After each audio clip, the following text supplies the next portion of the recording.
Hello everyone, this is Mohammed from Python Ninja YouTube channel, and starting from this tutorial we will introduce a set of tutorials related to object-oriented programming in Python. So we will start with the reason to use object-oriented programming. Why do we need this programming mechanism? As we introduced during this series of tutorials, in Python there are many different or many primitive data structures. These primitive data structure comprises, for example, integer, strings, or list. Okay, so these are different primitive data structures that are used to represent a piece of information or data. Okay, the object-oriented programming is a programming mechanism. So this is a mechanism or a methodology or approach. Okay, but I prefer to use mechanism. Allow us to create a real world or it allows us to simulate or create instance of real world objects. Okay, so for example, we can build an instance from car or an instance from mobile or an instance from whatever. Okay, so these instances are coming from real world, so we can simulate or model the real world objects. Also, the object-oriented programming, okay, we will have the ability to have infinite number of instances or objects. Okay, so we can create as much as we can from these instances. Also, each object has its own attributes. For example, for each instance, there will be attributes or variable, for example, age, name, okay, gender for like a specific class, or for example, weight or height, for the height or weight or whatever of these attributes, or it will also comprises some functions or methods. Okay, so in the object-oriented programming or in the class, we use the term methods to refer for functions. Okay, and meaning that each class, okay, so we use the term class also to refer to object-oriented programming here. Okay, so each class comprises two main things, either attributes or methods, okay, which are wrapped under this class. Okay, by the way, we are introducing the behavioral class, okay, because there are two types of object oriented program, or like in the oriented programming generally we have two types, either to have behavioral object oriented programming, okay, in which we use the class to wrap attributes and methods, or and then later we can create an instance of this class based on the behavior, or we have the data-oriented class from which we can create the instances directly from data, and we will have like a series of tutorials that will cover the data-oriented class. But we will start by behavioral object-oriented or behavioral-oriented programming, by which we use the class within its attributes and methods to simulate the behaviors, okay, of the real world objects. Okay, so I use in Python the keyword or the sentence which is a class. Okay, and the class is a Python keyword that is used to wrap the attributes and methods, okay, in the same block of code. So I use the class, then I introduce my attributes, which can be viewed as the fixed variables, and I define the methods or functions. But again, in the term of object-oriented programming, we term or we name the functions and methods. Okay, and remember again, if you want to represent the complex data structure, then you go for object-oriented or for a class data structure, okay, instead of going for the primitive data structure. So to conclude, the object-oriented programming, okay, can be divided into two branches. The first one is the behavioral, in which we simulate or model the behavior of the real world objects and the attributes. or it could be the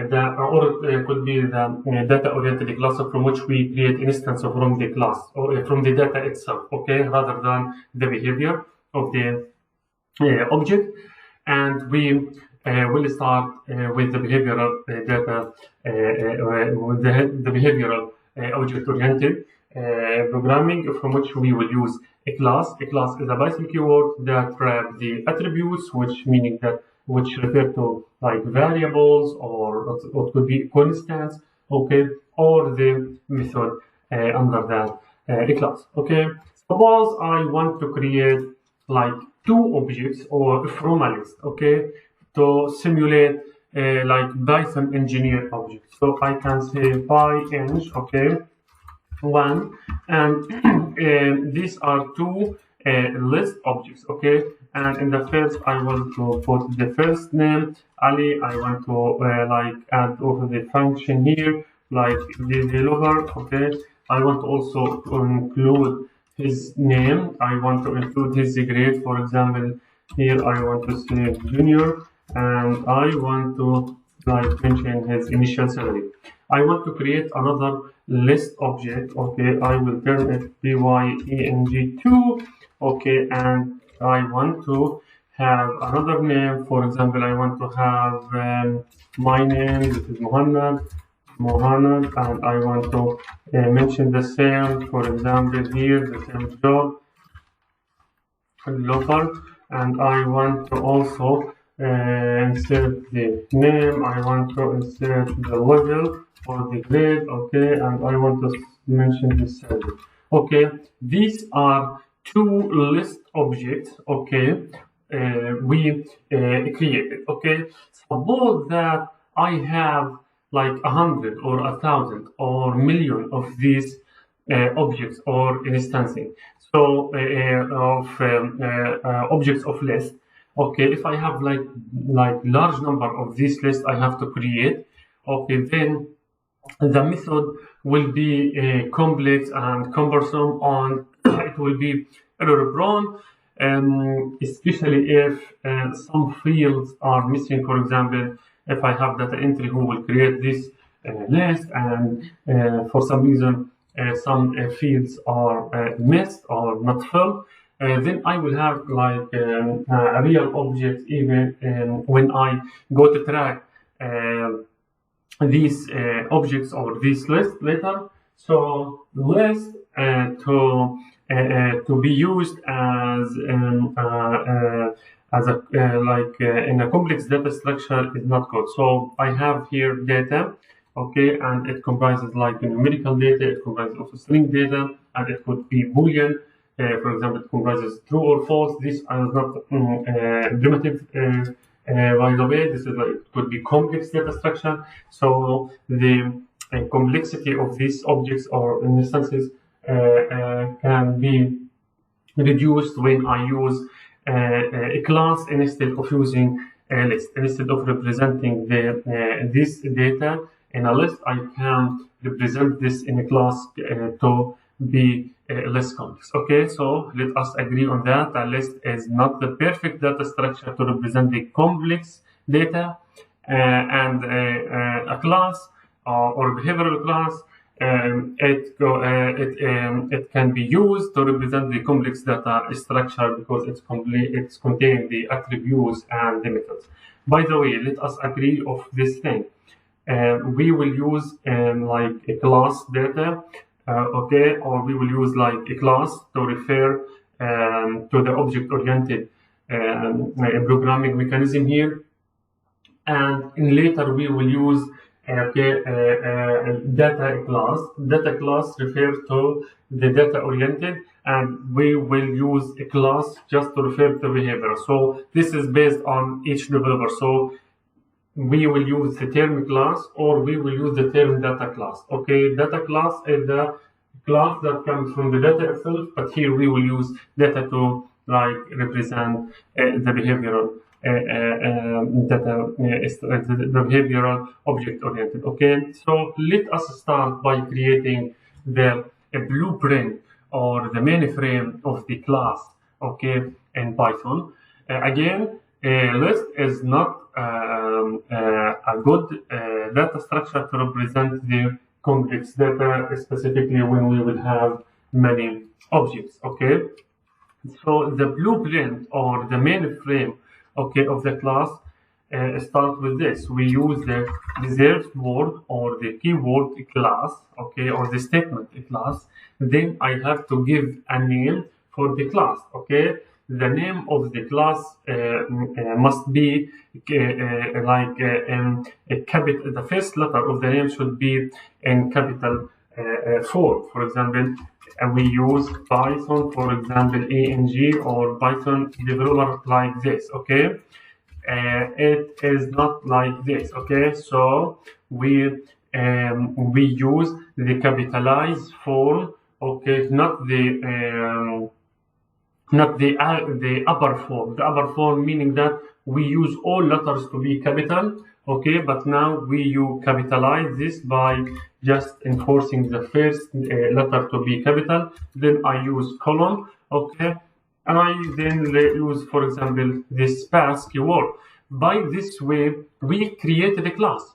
We built our class. This is the main blueprint of the class, is to have the keyword class, then the name of the class that is capitalized in the first letter. Then I use the like double colon. This is valid class, and I can create an instance of this class. Okay. By the way, sometimes I use pass or I use this three dots, okay, or ellipses.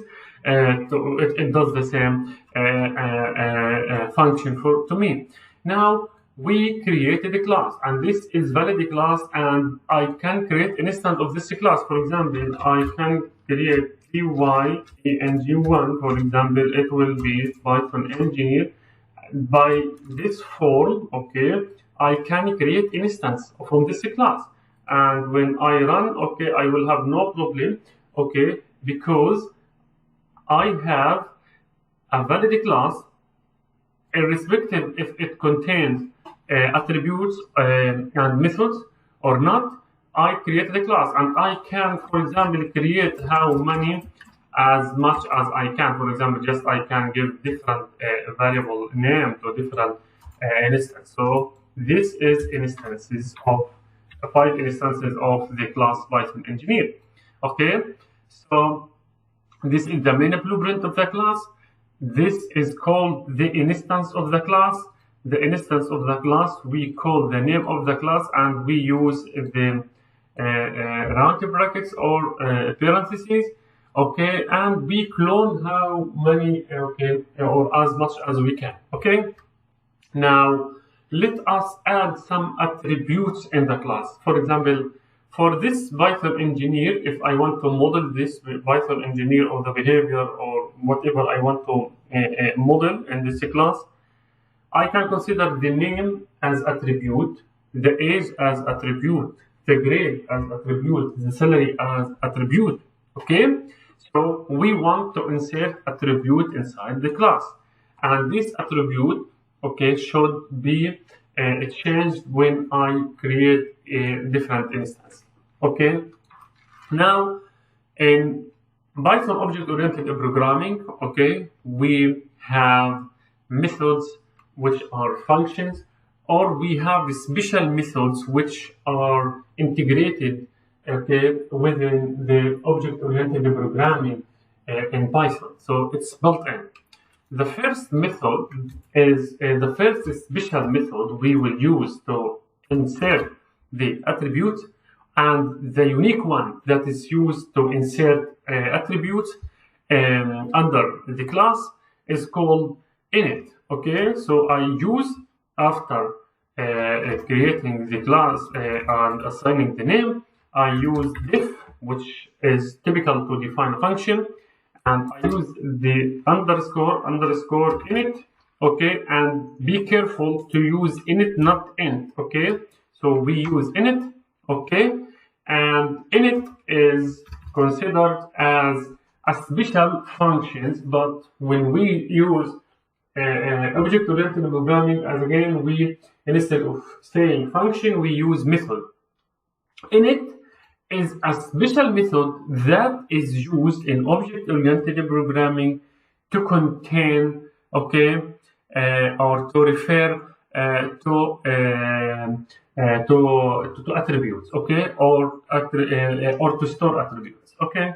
So we will introduce, and now as you see, whenever we create diff underscore init underscore, okay, then we will find self. Later I will describe self, but I will now inject temporary parameters, okay, or attributes inside the init. The first attribute I want to insert is the name, the second one is the age, the last one is the grade, and the penultimate one is the grade, and the last one is the salary. Salary. Now, by this way, I enforce when calling this function, when I create an instance, okay, when I have parentheses, these four attributes should be located inside the parentheses. So the first step is to create a class and give it name. Then we use the underscore init to construct our attributes, okay. So init underscore init is termed, or also known as a constructor. The constructor is the class because it constructs the attributes, and in the next step we want to store these attributes. Storing these attributes is used to make the ability for each instance to access the attributes. How can I store these attributes? We can store these attributes using self, okay, then dot, and the name of the attribute I want to store. I use this form. For example, self.name is the name. When I call this class, when I make an instance, I submit the name inside this class or inside this instance, and I store this class or this attribute. Okay, so I store this attribute because I can use it later with function. Okay, so like just keep it in your mind. After defining or creating the constructor, you store the attributes. Okay, and I want to store self.age and the variable age. Okay, and self.grade. Okay, and the variable grade. Okay, and finally self.salary. Salary equal, for example, salary. Okay.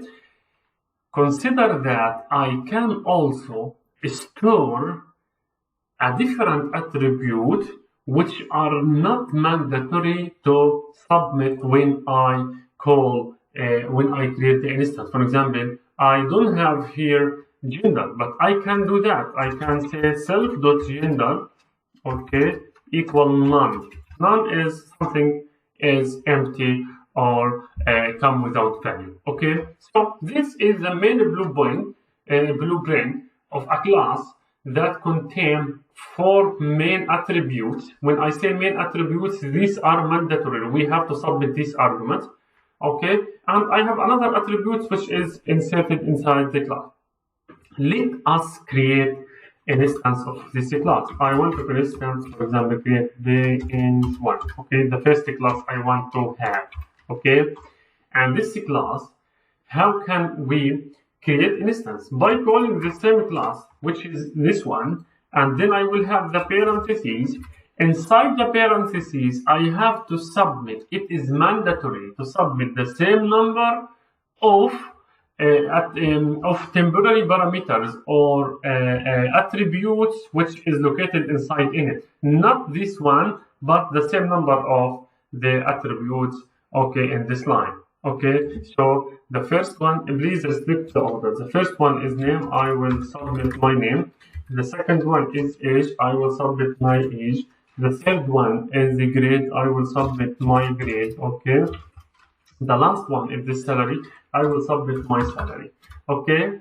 So I created a class. I built my constructor to this class.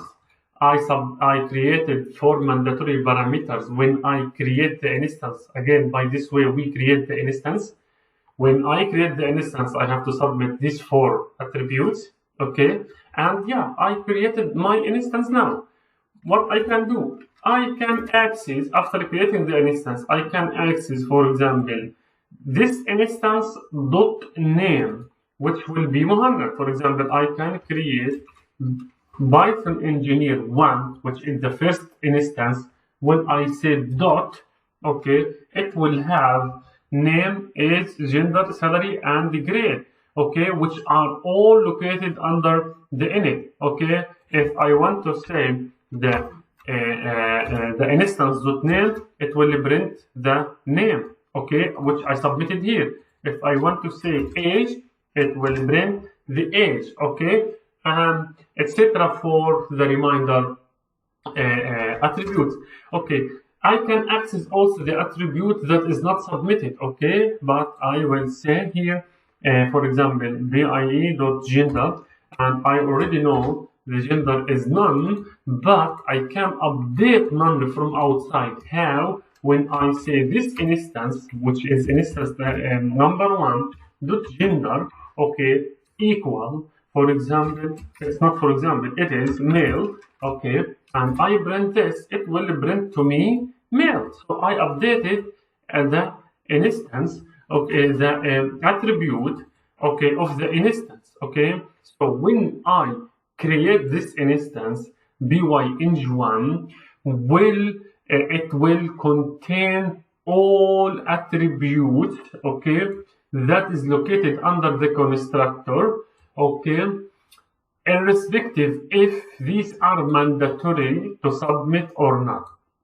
Okay, as we see here, gender is not mandatory to submit, but we created it. Okay, back to self. Okay, self is a keyword. Okay, it is located inside the constructor. However, okay, we didn't pass it as an argument. So as you see here, when we define this init, okay, we have self and we have 4, okay, mandatory attributes. But when I made my instance, I only submitted 4 attributes, 1, 2, 3, 4, but I didn't submit this self. Okay, so self is considered as a parameter that allows the instance, which is this by1, to access its own attributes. Okay, what's the attributes that are related to byeng1?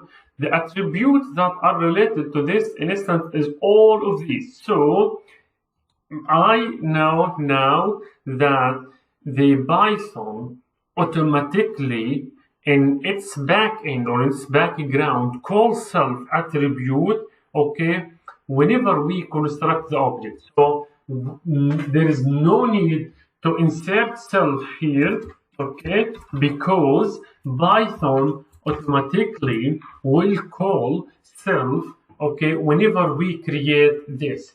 And this self is used to allow instance, for example, this one, to access, okay, its attribute. So I use self here to store the attribute name. I use self here to store the attribute age, okay. I store the attribute age with the corresponding value of the age. I store the attribute salary, okay, with the corresponding value of the salary. I store the gender with the corresponding value, okay, of gender, which is none. Later, I updated it and stored in the attribute gender. I hope that this self now is more clear to you why we use self in the constructor, or why it is mandatory to use self when we have the constructor, because self is used to store the whole attributes, okay, and in a class, and it allows each instance, okay, to access its own attribute. For example, I can create another instance. For example, I will copy this Okay, and I will paste this. I will just change the name. I have another instance inch2, and it will be, for example, will put the Alex here, and the name is 33. Here we want to change it junior, and we want to say, for example, the 7. Now I change the gender. I will not change the gender of the second one. I can access, okay, the name of the first instance by using this line by-eng1 dot name. I will have Muhammad. I can also access the name of the second instance, okay, which will be Alex.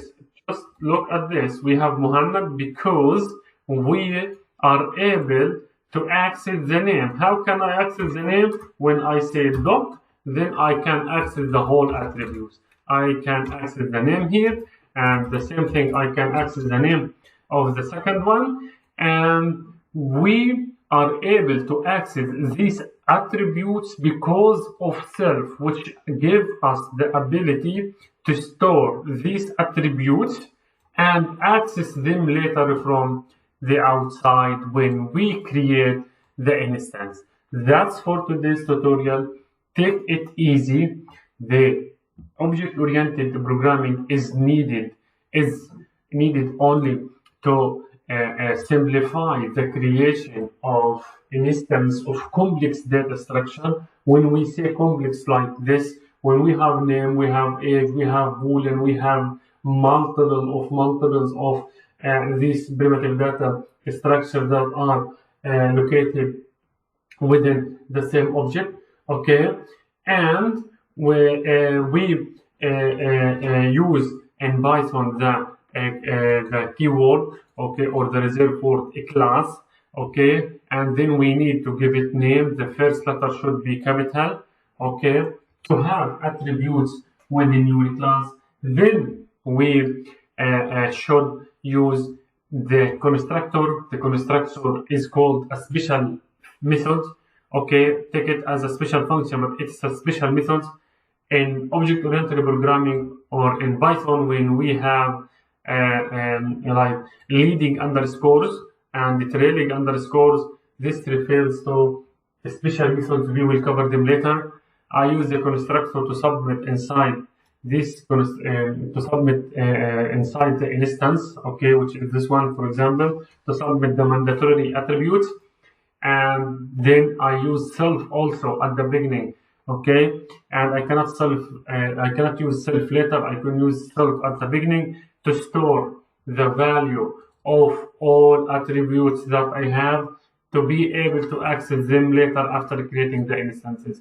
Thank you, and next tutorial we will continue the object-oriented programming.